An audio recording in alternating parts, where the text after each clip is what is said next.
You ever wonder how BMW's naming scheme works? Well, wonder no longer, because I am here to educate you. So you've got numbers 1 through 8. We're starting with sedans. We'll get to crossovers later. Generally, they go in order of size. A 1 series is going to be the smallest, the cheapest, and 8 series is going to be the biggest and most expensive. Again, that's general. We will get into specifics. Your even numbers are going to be your 2-doors, your coupes, your grand coupes, things like that, while your 4-doors are generally going to be the odd numbers. Case in point, the M3 is a 4-door sedan. The M4 rides on the same platform but is a 2-door coupe. Still with me? I hope you are, because I cannot hear you if you're saying no. Then you will get the engine displacement, which is not actually tied to engine displacement in a very long time. Take, for example, a 328i. Not necessarily a 2.8-liter engine, but it occupies that spot in the lineup. Smaller than a 335i, for example, but bigger than a 318i. It's all just a matter of where the engine falls within the lineup for that specific vehicle, or for that specific series. 1 series, 2 series, 3 series, 4 series, etc. Then you get to the letter at the end.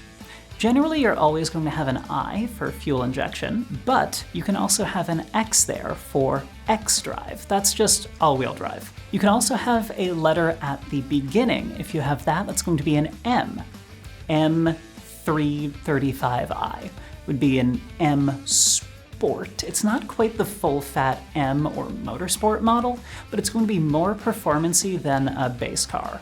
Sometimes that's actually something people really like. The M235i and M240i were beloved for being a little more affordable than the M2, the full-fat car. If you only have one number, like the M2, you are dealing with the full-fat M car.